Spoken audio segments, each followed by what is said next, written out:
Hello dear, how are you.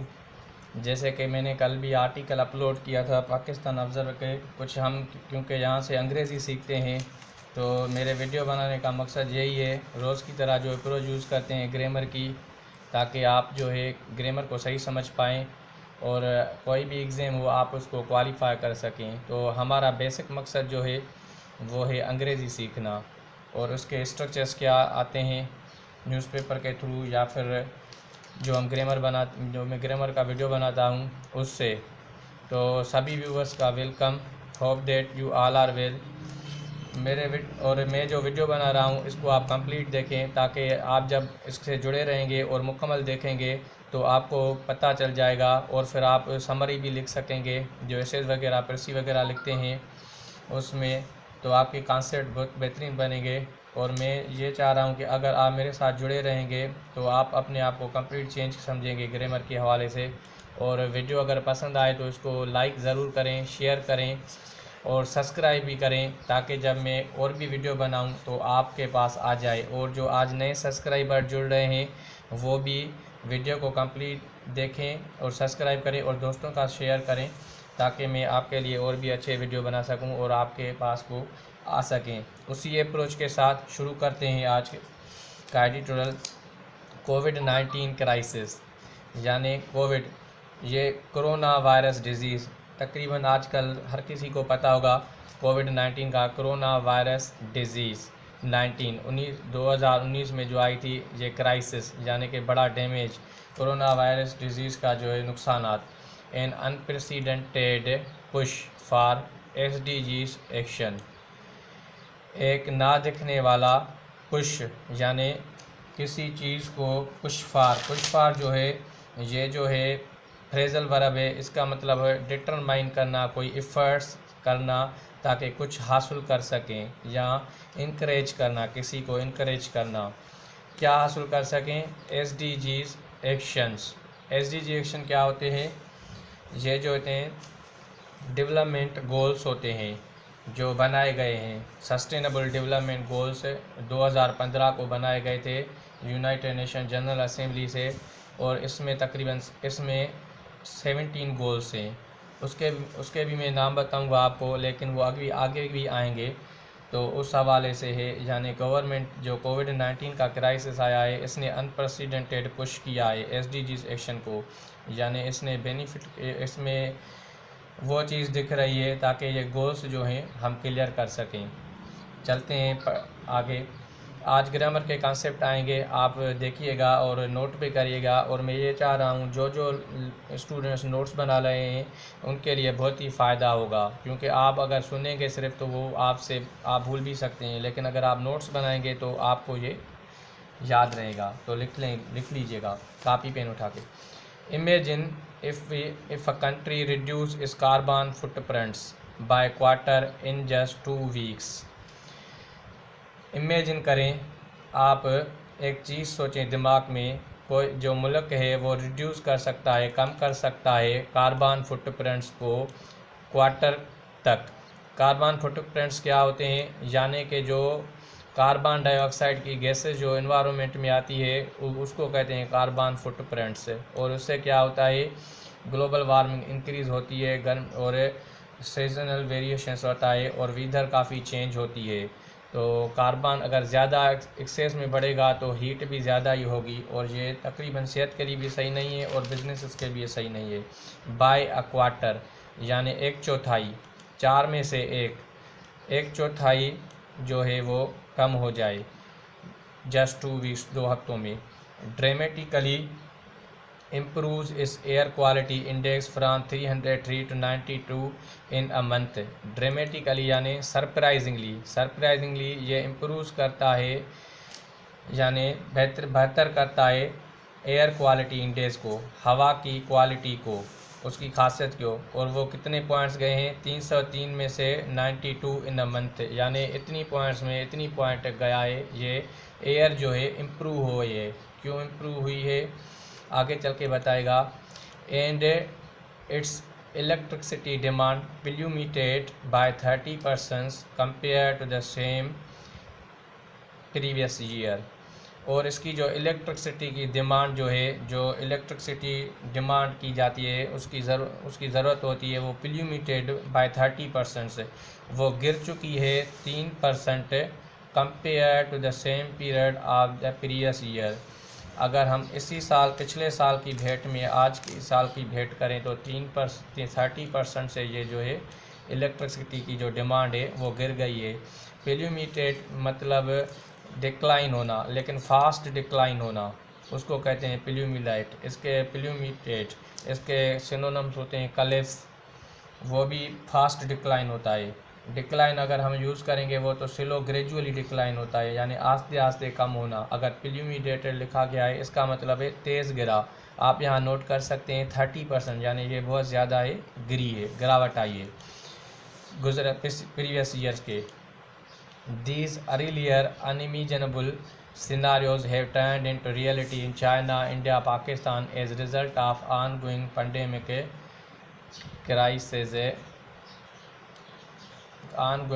pandemic crisis of COVID-19। ये imagine नहीं कर सकते, यानी ये समझ से अजीब है कि जो सिनारियोज़ जो हमें नज़ारा मिल रहा है उसने टर्न्ड इनटू रियलिटी, वो बिल्कुल हकीकत में तब्दील हो गया है चाइना, इंडिया, पाकिस्तान में नतीजतन ऑनगोइंग पेंडेमिक क्राइसिस कोविड-19 के। यानी इसका मतलब ये है, ये जो गिरावट आई है ये हकीकत बन गई है इन 3 ममालिक में और भी, कि ये जो पेंडेमिक कोविड-19 का जो मसला चल रहा है इससे क्या क्यों आई है ये आगे चल के बताएगा। Many of us are seeing its effect on the climate as a silver lining, okay, but this is widely mistaken and short sighted interpretation of pandemic dark clouds. Many of us, many जो है adverb है, लेकिन ये determiner का भी काम करता है। मैनी यानी एडजेक्टिव की तरह बिहेव करता है। हम में से बहुत, क्योंकि मैंने आपको पढ़ाया था एडजेक्टिव जो है क्वांटिटी बताता है, यानी क्वांटिटी बता रहा है। Many of us are seeing its effects, हम में से बहुत से लोग देख रहे हैं इसके असरात। On climate as a silver lining, मौसम के ऊपर जैसे उम्मीद की किरण। जैसे पहले क्या हो गया था, क्लोरोफ्लोरोकार्बन गैसेज, कार्बन डाइऑक्साइड जब इंक्रीज़ होती है तो ओजोन लेयर को इफेक्ट होता है और इन्वायरमेंट चेंज हो जाता है। तो गर्मी की सीज़न में गर्मी बढ़ जाती है, सर्दी की सीज़न में सर्दी बढ़ जाती है। तो ये उम्मीद की किरण दिख रही है, यानी कि बेहतर हो रहा है। But this is widely mistaken in short sighted interpretation of pandemics dark clouds, लेकिन but this is wildly mistaken, लेकिन इसको जो है लिया जा रहा है गलत तरीके से एंड शॉर्ट साइटेड इंटरप्रिटेशन। यानी कल मैंने आपको बताया था मायोपिक एक वर्ड आया होगा, अगर आपने कल का वीडियो देखा है तो आप देख लीजिएगा, वरना मैं आई के नंबर में डाल दूंगा। मायोपिक आया था, उसका मतलब होता है शॉर्ट साइटेडनेस, यानी दूर अंदेशी नहीं, यानी ये जो सोच रहे हैं, ज़्यादा नहीं सोच रहे हैं कि पेंडेमिक्स के डार्क क्लाउड्स क्या है। डार्क क्लाउड्स मीन्स नाउमीदी, मायूसी। क्लाउड डार्क होते हैं, यानी कहते हैं ना आपके ऊपर क्लाउड भाई डार्क हैं, यानी नाउमीदी है। Governments were compared to making unprecedented decisions of nationwide lockdown. Government were compelled to, ये पैसिव वाइज है, आप एक्टिव वाइज पैसिव वाइज भी मैं कराऊंगा, लेकिन अभी बता रहा हूँ। वर्क के बाद जब कंपेल का ये थर्ड फॉर्म आ जाए तो इसका मतलब होता है पैसिव, यानी गवर्नमेंट को मजबूर किया गया है। गवर्नमेंट मजबूर नहीं कर रही है, यानी उसको कोई और चीज़ मजबूर कर रही है। कौन कर रही है आगे बताएगा। Making an unprecedented decision of nationwide lockdown से, यानी जो गवर्नमेंट है अनप्रेसिडेंटेड, जो समझ से अजीब फैसला कर रही है, नेशन वाइड लॉकडाउन, पूरे मुल्क में लॉकडाउन। लॉकडाउन मीन्स लॉकडाउन एक अल्फाज है, 2 वर्ड से जुड़ा है। लॉक यानी जो पेडल लॉक होता है ताला, और डाउन नीचे, यानी लॉक के नीचे। डेफिनेटली जो भी चीज़ लॉक के डाउन होगी तो वो बंद ही होगी, यानी नेशन को बंद कर देना चाहिए। That created these unintended environmental को बेनिफिट्स, जिसने जो ये दे रहा है माहौलियाती अनइंटेंडेड, यानी इंटेंडेड नहीं भी किए गए हैं लेकिन वो भी फ़ायदे हमें मिल रहे हैं, को बेनिफिट्स मिल रहे हैं। एक मुख्तलिफ बेनिफिट्स एक साथ मिल रहे हैं। कौन से, वो आगे बताएगा। Which were not conscious mitigation strategies. अब ये जो विच आया है, ये विच जो है ना, ये रिलेटिव प्रोनाउन है। रिलेटिव प्रोनाउन क्या बताता है, मैंने आपको बताया था, जो इससे पहले वर्ड आता है, जिस तरह से इन्वायरमेंटल को बेनिफिट, इसको बताएगा। यहाँ पे अगर डेट लिखा हुआ होता तो ये कामा जो है नहीं आई होती। Which are not conscious mitigation strategies, यानी ये जानबूझकर स्ट्रेटजीज़ को कम नहीं किया गया है। Based on multi object science based approach, यानी ये जो multi object science based approach है, जो अप्रोचेस है, उसके ऊपर स्ट्रेटजीज़ को जो है कॉन्शियस स्ट्रेटजी मिटिगेट नहीं की गई है। हाँ, अब ये मल्टीपल ऑब्जेक्ट का मतलब ऑब्जेक्ट का तो मतलब होता है गोल। किसी भी चीज़ का जो गोल होता है उसको हम कहते हैं ऑब्जेक्ट। अगर यहाँ पे मिसाल के तौर पर एक गोल लिखा हुआ होता तो ये भी चल जाता गोल, लेकिन ऑब्जेक्ट लिखा गया है तभी सही है। साइंस बेस्ड अप्रोचेस, यानी साइंस बेस्ड अप्रोच, यानी जो तजुर्बों से अप्रोचेस मिलती है। ये नहीं कि आप बस बोल दें भाई ऐसा करेंगे तो ऐसा हो जाएगा, ये नहीं। Science based approaches, okay, but are unintentional externalities. लेकिन ये जो है अनइंटेंशनल एक्सटर्नलिटीज़ होती हैं। अनइंटेंशनल तो ये मतलब डेलिबरेटली किसी चीज़ को नहीं करना, यानी जानबूझकर नहीं करना, उसको कहते हैं अनइंटेंशनल, इरादतन ना हो। एक्सटर्नलिटीज़ जो अल्फाज है, ये एक कॉमर्स का ट्रेड वर्ड है। इसका मतलब ये होता है कि जो इंडस्ट्रीज़ कॉन्सिक्वेंसेस जो हमें मिलते हैं ना इंडस्ट्रियल कमर्शियल एक्टिविटी से, जो अफेक्ट करते हैं other people things without being reflected in market prices.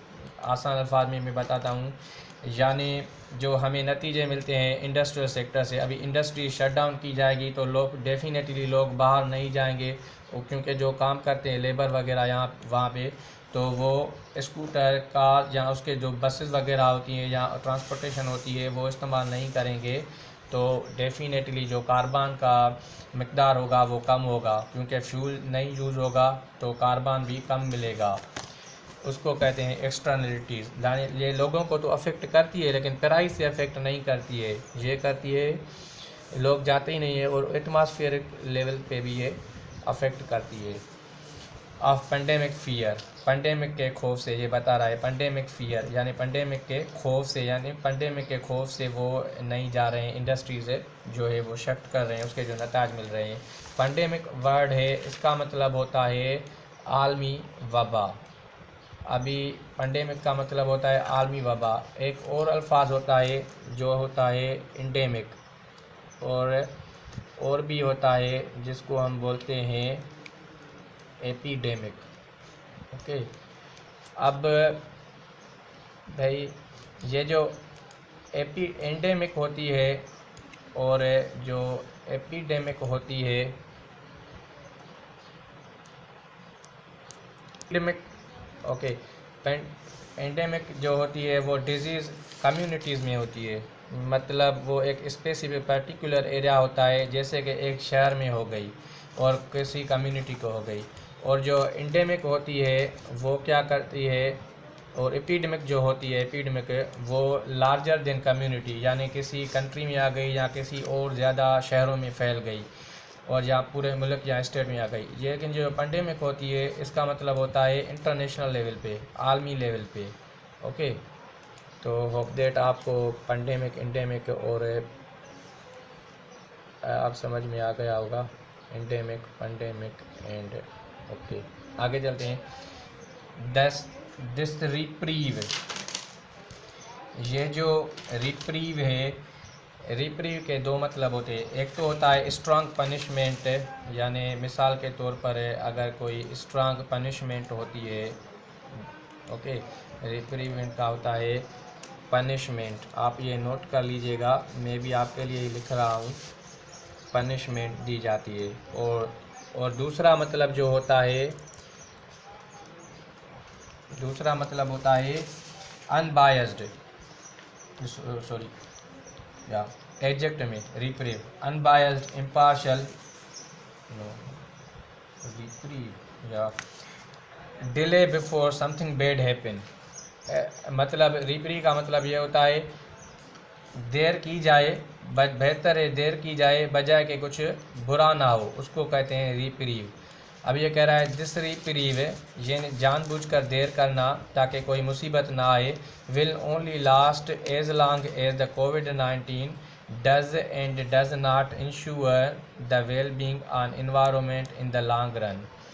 यानी ये जो रिप्रीव है ये उस वक्त तक रहेगी जब तक कोविड-19 रहेगा, and ensure the well being on environment, और ये हमें सर्टेन होगा, यकीनी होगी एनवायरनमेंट की वेल बीइंग की, यानी माहौल जो है वो दोस्त होगा इन द लॉन्ग रन, लंबे अरसे तक। यहाँ पे एक एज लॉन्ग एज जो है ये एक ग्रामर का स्ट्रक्चर है, एज लॉन्ग एज ये एज लॉन्ग एज, इसको मैं यहाँ पे लिख के आपको बताता हूँ। एज लॉन्ग एज इसको हम यूज़ करते हैं भाई, जब एज लॉन्ग एज हम यूज़ करते हैं तो प्रेजेंट टेंस को फ्यूचर टेंस मानते हैं। यहाँ पे लिखा हुआ है as long COVID does end does not ensure, यानी कि ये प्रेजेंट टेंस में लिखा हुआ है लेकिन ये फ्यूचर की डेफिनेशन बताएगा। कोविड-19 will end not ensure the well being, यानी कोविड-19 फ्यूचर में एनवायरनमेंट बेहतर करेगा। एक तो इसका ये मतलब होता है, दूसरा इसका ये मतलब होता है कंडीशन, दूसरा इसका मतलब होता है, एक तो ये फ्यूचर बताता है, फ्यूचर एज लॉन्ग एज क्या बताता है, ये फ्यूचर बताता है, यानी जो प्रेजेंट टेंस होगा लिखा हुआ होगा, ये क्या हो रहा है एक मिनट, FUTURE, यानी जो प्रेजेंट स्टेटमेंट टेंस होगा ये उसको फ्यूचर के सेंस हमें देगा, आप यहाँ देख भी रहे होंगे। ओके, दूसरा ये क्या देगा, कंडीशन देगा। मिसाल के तौर पर अगर मैं कहता हूँ you can take my car as long as you drive carefully, इसका मतलब ये हुआ आप मेरी कार ले सकते हैं ऑन कंडीशन, अभी मैंने कंडीशन नहीं बोला था लेकिन इसका मतलब ऑन कंडीशन, शर्त ये है अगर आप अच्छी तरह से चला सकते हैं, ये दूसरा इसका यूज़ होता है। और तीसरा ये जो एज लॉन्ग एज है ये एम्फेसाइज करता है नंबर्स के ऊपर, बिफोर नंबर्स। वो कैसे करता है, मिसाल के तौर पर भाई मैं बोल दूँ दीज मीटिंग्स कैन लास्ट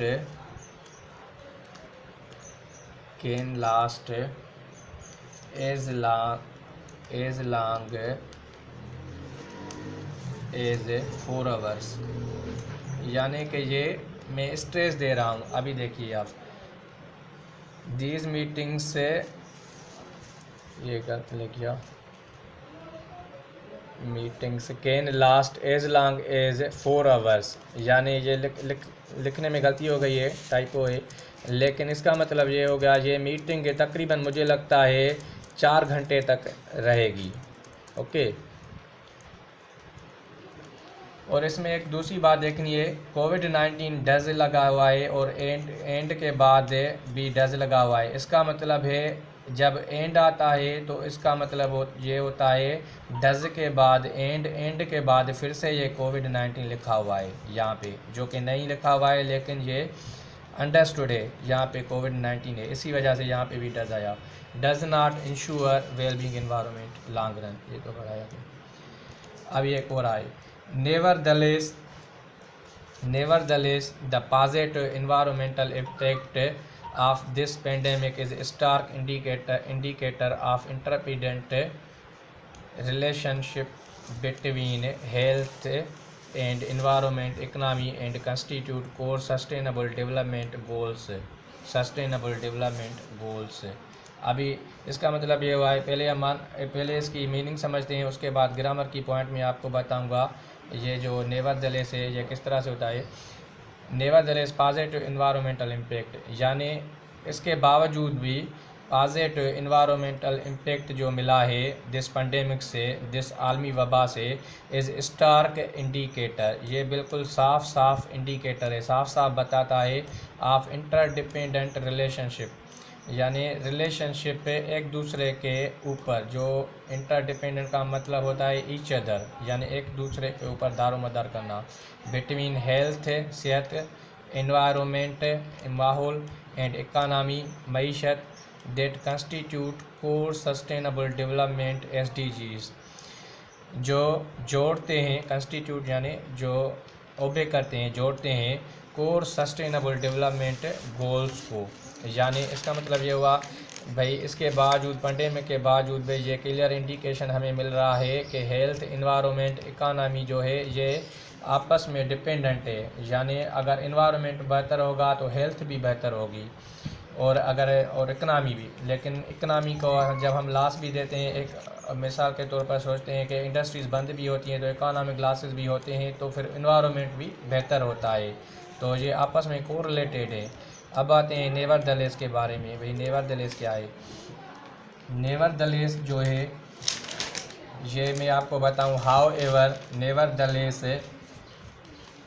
और डेस्पाइट, नंदलेस, ये होते हैं। ये जो नेवरदलेस है, अगर यहाँ पे मिसाल के तौर पर नंदलेस लिखा हुआ होता, nonetheless, how ever, despite that,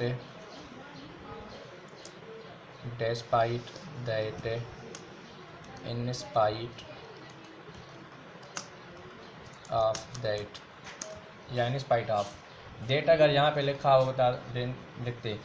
okay, ये हम यूज़ कर सकते हैं। एक तो नंदलेस यूज़ कर सकते हैं, हाउएवर यूज़ कर सकते हैं, डेस्पाइट दैट यूज़ कर सकते हैं, इन स्पाइट ऑफ दैट। ये आपको ध्यान में रखना चाहिए कि इन स्पाइट के बाद ऑफ आता है, लेकिन डेस्पाइट के बाद ऑफ नहीं आता है। तो ये हम इंटर रिलेटेड है, ये हम यूज़ कर सकते हैं। ओके, इन स्पाइट, नेवरदलेस, ये जो पढ़े थे, ऑफ द, ये मैं अलग भी बनाऊंगा। होप डेट आप इंजॉय कर रहे होंगे। लेकिन ये जो मैं आपको पॉइंट्स बता रहा हूँ, ये आपको बिल्कुल नोट करने चाहिए, और वीडियो को लाइक करें ताकि मैं और भी आपके लिए अच्छे वीडियो बनाऊं। और वीडियो को आप बहुत ही कंप्लीट देखें, दोस्तों के साथ शेयर करें जैसे, और जो नए सब्सक्राइबर जुड़े हैं वो भी उनको लाइक करें। और आज का टारगेट तकरीबन है, अगर आप 300 लाइक देंगे और कमेंट्स देंगे तो ये बहुत ही बेहतर होगा। तो होप डेट आप करेंगे ऐसा।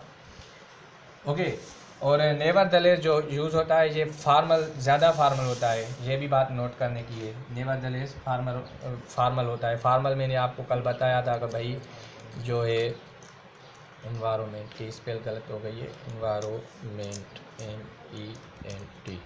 Okay,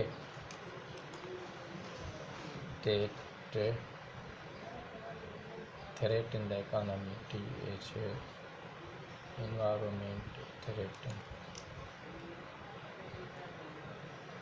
threaten. ओके, इंटरडिपेंडेंट है। और नेवरदलेस आपको समझ में आ गया है कि ये फार्मल है, हाउएवर भी यूज़ कर सकते हैं और भी यूज़ सकते हैं। और टारगेट आपका 300 को मैंने आपको बताया कि भाई आप जितना लाइक करेंगे, शेयर करेंगे तो बहुत ही अच्छा होगा, और मैं आपके लिए और भी अच्छे वीडियो बना सकूँगा, इससे मुझे मोटिवेशन मिलेगा। थ्रेट, ओके आगे पढ़ते हैं भाई। Environment, threaten and economy that constitute core sustainable development goal, जहाँ तक पढ़ा था। The lake of planning and preparation for the present previous outbreaks of this decade are strong impetus that the targets of risk reduction, mitigation and resilience building। Okay, planning में अगर कमी होगी, lake यानी कमी, यानी किसी चीज़ की डेर्थ हो, शार्टेज हो, उसको प्लानिंग कहते हैं। ये सिनोनिम से आप नोट कर लीजिएगा। मैं आपको PDF भी प्रोवाइड करूंगा अगर आप कहेंगे, और वोकेबुलरी के जो सिनोनिम से वो भी बताऊंगा। अभी भी कुछ बता रहा हूं, आप इनको नोट करिएगा। Present and previous outbreaks of this decade, यानी मौजूदा और गुजरे हुए आउटब्रेक्स जो स्प्रेड्स हुए थे दिस डिकेड में, इस 10 साल के अरसे में। डिकेड यानी ड्यूरेशन ऑफ 10 ईयर्स, 10 साल का जो अरसा होता है उसको आप डिकेड कहते हैं।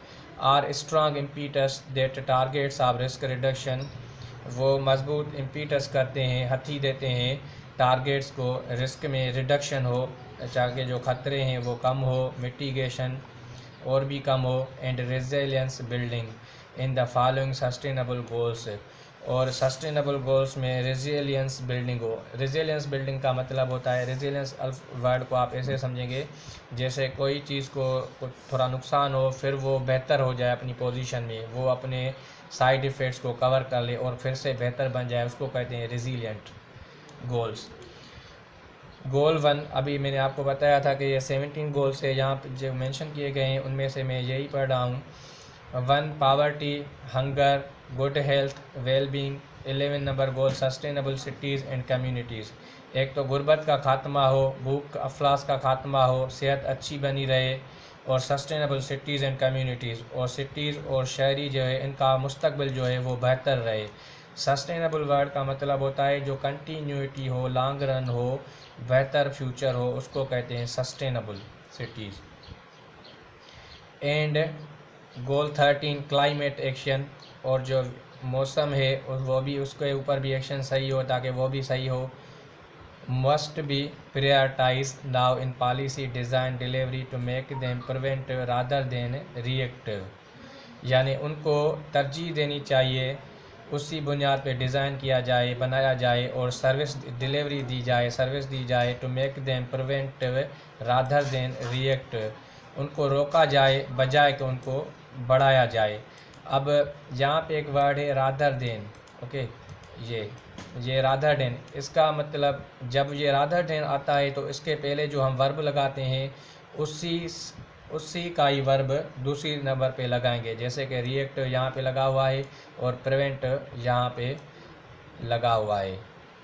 ओके, वर्ब हो या एडजेक्ट हो या कुछ भी हो, नाउन हो, यानी जो पहले रखेंगे वो बाद में भी वही रखेंगे। इंस्टीड के साथ ऐसा नहीं होता है, इंस्टीड के साथ आप ऐसा नहीं कर सकते। अगर पहला आप प्रेजेंट में रखते हैं, दूसरा फ्यूचर में पास्ट में रख लें, या पास्ट में रख लें या फ्यूचर में रख लें, वो चल जाता है इंस्टीड के बाद। लेकिन रादर देन का रूल है प्रेजेंट तो प्रेजेंट, फ्यूचर तो फ्यूचर, जो भी होगा उस तरह से होगा।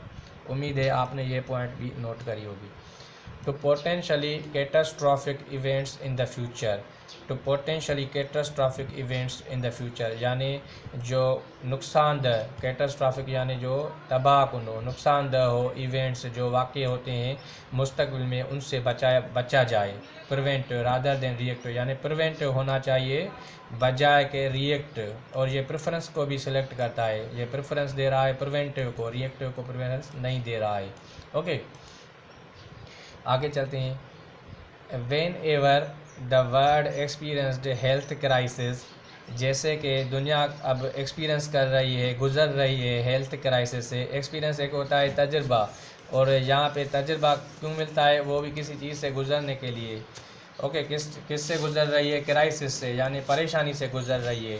क्राइसिस में जो ये आया है, अगर यहाँ पे मिसाल के तौर पर ई आ जाता तो ये प्लूरल हो जाता। बेसिस में भी ऐसा होता है, आय से बेसिस आता है तो उसको कहते हैं सिंगुलर, ई आ जाए तो उसको कहते हैं plural. It provided an opportunity for creating major changes, इन्होंने अपॉर्चुनिटी मुहैया की है बेहतरीन तब्दीली के। फॉर इंस्टेंस, मिसाल के तौर, all spheres of political leaderships in the global system interact, reinforce and implement adaptive decision at much faster pace in response to humanitarian emergencies। Sentence तो ज़रा लंबा है लेकिन आसान है, उम्मीद है आप समझ ही जाएंगे। फॉर इंस्टेंस, मिसाल के तौर पर, all spheres of political leadership, हर किस्म की सियासी लीडरशिप है, जिस तरह से प्राइम मिनिस्टर होते हैं, प्रेसिडेंट होते हैं, मुख्तलिफ़ मुल्कों के प्रेसिडेंट, प्राइम मिनिस्टर, किंग, जो कुछ भी होते हैं, वो सारी लीडरशिप है ग्लोबल सिस्टम में। ग्लोबल यानी पूरी दुनिया में। इंटरेक्ट, एक दूसरे से अमल में आ रहे हैं, रीइंफोर्स कर रहे हैं, उस चीज़ को इम्प्लीमेंट कर रहे हैं, सरअंजाम दे रहे हैं, इम्प्लीमेंट दे रहे हैं।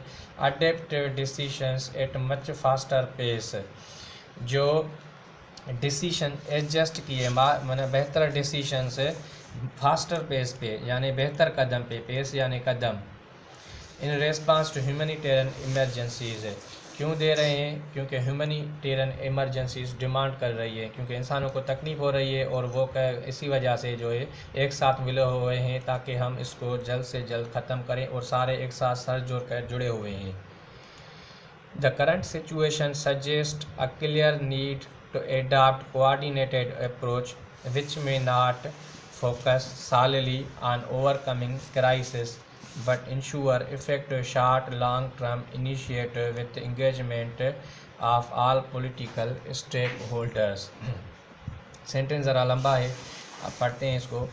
करंट सिचुएशन, जो मौजूदा की सूरत हाल वो हमें बताती है, क्लियर नीड बताती है कि भाई एडाप्ट करें कोऑर्डिनेटेड अप्रोच। कोऑर्डिनेटेड अप्रोच क्या होती है? यानी एक दूसरे को काम डिस्ट्रीब्यूट करना और फिर उसको सर अंजाम देना, उसको कहते हैं कोऑर्डिनेटेड अप्रोच। विच में not focus solely on overcoming this crisis, सिर्फ महज उसका ये काम ना हो कि क्राइसिस को ओवरकम कर ले। ओवरकम हमने कल पढ़ा था, इसका मतलब होता है ख़त्म करना। ओवरकम क्राइसिस यानी क्राइसिस को ख़त्म करना। but ensure effective short and long term initiative with engagement of all political stakeholders। लेकिन शार्ट या लॉन्ग टर्म इकदाम उठाए जाए ताकि पॉलिटिकल स्टेक होल्डर्स जो हैं वो इंगेजमेंट हो, आपस में। इंगेजमेंट क्या होती है? यानी आपस में बातचीत करें और भी चीज़ों पे। Civil society actors, private sectors, public institutions to better design the framework and response to make the best use of synergies between different goals as well as to manage aftermath of the pandemics। Sentence ज़रा लंबा हो गया है लेकिन मैं आपको बताता हूँ, आसान ही है। यानी सिर्फ ये महज ये ना काम करें भाई को क्राइसिस को ख़त्म करना है, बल्कि और चीज़ों पे भी इंगेज हो। सिविल सोसाइटी में हो, प्राइवेट सेक्टर में भी डिस्कस करें, पब्लिक इंस्टीट्यूशन लोगों के इदारों में भी डिस्कस करें और रेस्पॉन्स दें उनको। To make the best use of the synergies between different goals, ताकि बेस्ट यूज़ करें सिनर्जी का। सिनर्जी में बताऊंगा इसका क्या मतलब है, ये एक बेहतरीन वर्ड है, इसको आप नोट करिएगा। Between different goals as well as to manage aftermath. Aftermath भी वर्ड है, ये भी सही है। ओके, ऑफ पैंडेमिक, पैंडेमिक तो आप जानते हैं। यानी बेस्ट यूज़ ऑफ सिनर्जीज़ का करें। सिनर्जीज़ मतलब होता है टीम वर्क, यानी 2, 3, 4 हाथ मिल के काम करेंगे वो बेहतर सरअंजाम देंगे बनिस्बत के सेपरेटली या इंडिविजुअली अगर वो काम करेंगे। समझ गए सिनर्जी का मतलब? यानी एक इकट्ठा होकर साथ मिलकर डिफरेंट गोल्स के ऊपर, जो भी गोल्स हैं मुख्तलिफ़ किस्म के, इकनॉमी के हैं, सिविल सोसाइटी के, पब्लिक सेक्टर्स के, जो भी है। एज वेल एज और तो और to manage aftermath of pandemics, और मैनेज करें आफ्टर मेस का। आफ्टर मेस क्या होता है? यानी जो पेंडेमिक के बाद जो कॉन्सिक्वेंसेस हैं, नताइज जो हमें मिलेंगे, जो इकानमी लॉस होगा, ह्यूमन लॉस होगा, एक्सपर्ट लॉस होगा, मशीनरी लॉस होगा, मुख्तलिफ़ किस्म के जो लॉसेस हमें मिलेंगे उनको भी कैसे मैनेज किया जाए, उसको कहते हैं आफ्टर मेथ, जो नताइज मिलेंगे। इट इज़ अबंडेंटली क्लियर, ये बिल्कुल क्लियर है, from the unprecedented sufferings of the already unequal world exacerbated COVID-19 that all countries must seek immediate support from their local government system।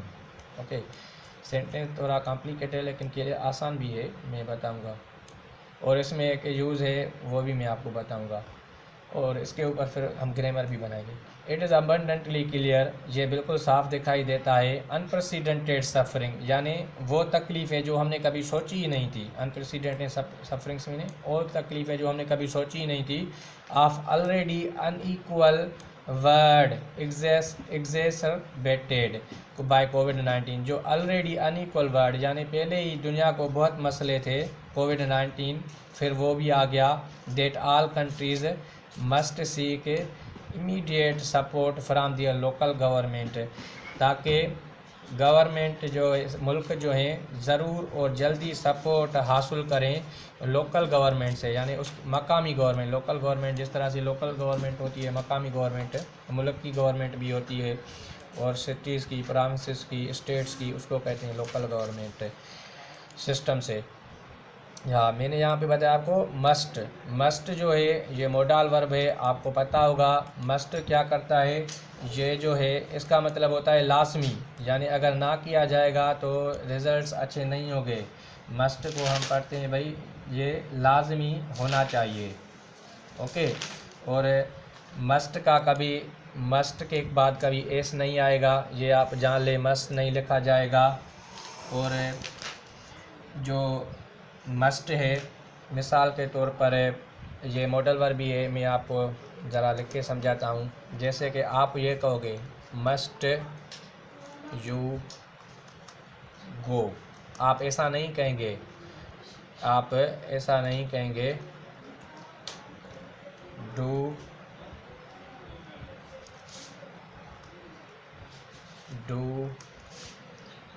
You must go. अभी ये जो है ये double line आ गई है गलती से। ओके, आप ऐसा नहीं कहेंगे भाई कि डू यू मस्ट गो, ये क्या है, ये रॉन्ग है, इसको मैं रेड से हाईलाइट कर देता हूँ। ये जो है रॉन्ग है और ये जो है सही है। मस्ट यू गो कहेंगे आप, क्योंकि ये मॉडल वर्ब है, इसका जो है वो ऐसे होता है। और एक तो ये भी यूज़ हो गया, आपने दूसरा यूज़ ये भी देखा। और तीसरा यूज़ आप क्या कहेंगे, आप कहेंगे भाई आई मस्ट राइट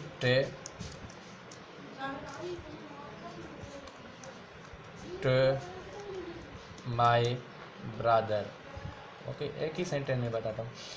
मिसाल के तौर पर आई यहाँ पे छोटा हो गया, ये बड़ा होना चाहिए, ये थोड़ी कंप्यूटर होती है। देखिए ये I must write to my brother, ये जो है सही है। अगर मिसाल के तौर पर अगर मैं यहाँ पे ये लिख लूँ I must to write, to मैं यहाँ लिख लूँ, ठीक है, मिसाल के तौर पर एक मिनट, टू मैं यहाँ पे लिख लूँ और ये टू को हटा देता हूँ, तो ये जो सेंटेंस है ये गलत हो जाएगा, क्योंकि मस्ट के बाद टू नहीं आता है, मस्ट के बाद वर्ब आता है और वो भी फर्स्ट फॉर्म में आएगा। और टू जो है वो राइट के बाद आएगा, टू जो है वो राइट के बाद आएगा, ऐसे ये करेक्ट सेंटेंस है। समझ गए? और इनको आप नोट कर लें, कहीं लिख लें, अगर नहीं लिखेंगे तो आपसे मिस हो जाएगा। आप नोट्स बनाएं, जितना आप लिखेंगे उतना आप स्टेबल हो जाएंगे और आपकी रिटन जो है वो बहुत ही अच्छी हो जाएगी। ओके, यहाँ से मैं इसको मिटाता हूँ। समझ गए होंगे? तो मस्ट के और भी यूज़ हैं, तो मैं ये आपको बता रहा हूँ। और मस्ट का और मतलब ये क्वेश्चन मार्क में भी आता है, नेगेटिव में भी आता है, और मस्टेड ये नहीं होता है। ओके, मस्ट सीख यहाँ तक पढ़े थे हम।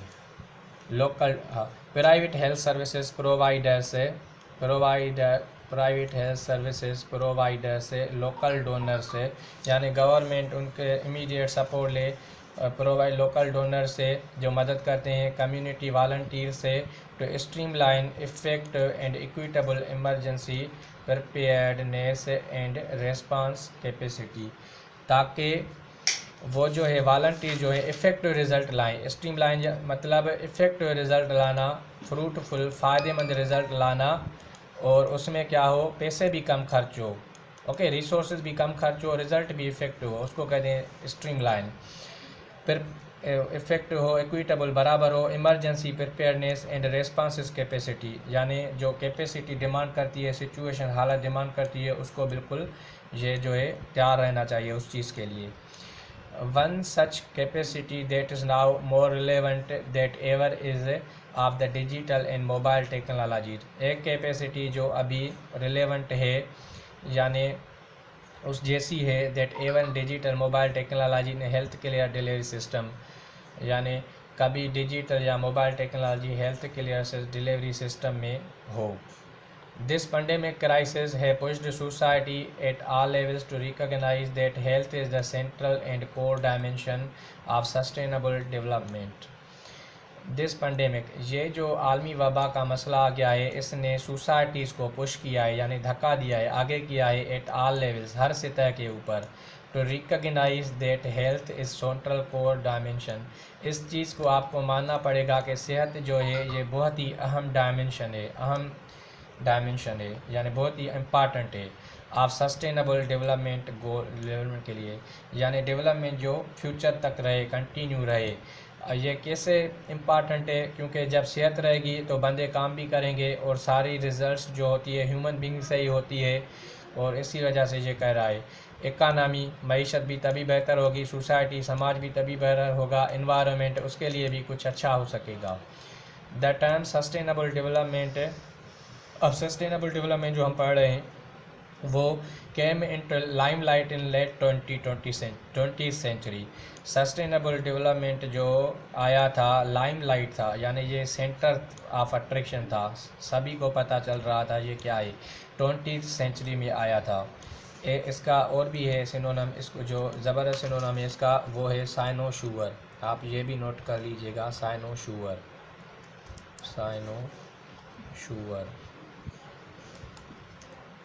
यानी लाइमलाइट यानी सेंटर ऑफ अट्रैक्शन। कोई बंदा या कोई चीज़ साइनोशूर होती है, यानी वो सबके नज़र में होती है, इसको कहते हैं। यानी 20th सेंचुरी में ये सबके नज़र में था word.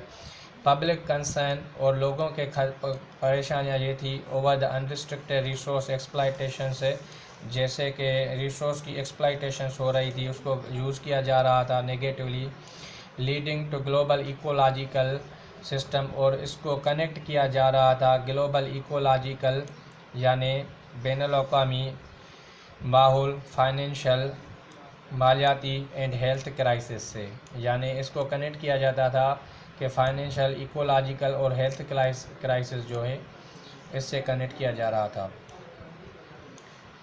Calls for concerted action, calls for लफ्ज़ जब आता है किसी चीज़ के लिए आए तो उसका मतलब होता है डिमांड। इसका तो पहले ये मतलब होता है डिमांड। अगर किसी बंदे के लिए आ जाए, ह्यूमन बींग के लिए, फिर कॉल फॉर की जगह हम लिखेंगे भाई कॉल ऑन, या फिर अपान भी लिखा होता है, कॉल अपान। ये जब आए तो for somebody, okay, for somebody, call on, call upon, somebody होगा, ये होगा। और अगर किसी चीज़ के लिए आए तो फिर कॉल फॉर। कंसर्टेड एक्शन यानी उन अमल की वो जो एक्शन है वो डिमांड कर रहे हैं, उनको ज़रूरत है फॉर स्ट्रेथनिंग द इंस्टीट्यूशनल फाउंडेशन से, ताकि इंस्टीट्यूशनल फाउंडेशंस को मजबूत किया जाए। टू सपोर्ट डेवलपमेंट कंट्रीज़ है, डेवलपिंग कंट्रीज़ है, उनको डेवलपिंग कंट्रीज़ को सपोर्ट किया जाए। सपोर्ट यहाँ से हट गया, डेवलपिंग कंट्रीज़ को सपोर्ट करें। डेवलपिंग कंट्रीज़ कौन होते हैं? जो डेवलप्ड नहीं होते, यानी जो डेवलप हो रहे हैं, यानी वो अमीर बहुत नहीं होते, गरीब भी होते हैं लेकिन इतने भी नहीं। लेस डेवलपिंग कंट्रीज़ और भी होते हैं लेकिन ये डेवलप्ड से कम होती है, ओके। थर्ड वर्ड भी इसको बोलते हैं, थर्ड वर्ड गरीब मुल्क। India refers to harness S and T यानी science and technology. Efforts to harness यानी एफर्ट्स की जाए ताकि इस चीज़ को कंट्रोल किया जाए। थर्ड वर्ल्ड कंट्रीज़ के प्रॉब्लम्स को कंट्रोल किया जाए for their sustainable socio economic uplift came following the United Nations conference, यानी came following for their sustainable economic uplift है, यानी sustainable economic socio economic uplift है, यानी अफसर जो इंक्रीज़ हो, अपलिफ्ट या किसी चीज़ को अफसर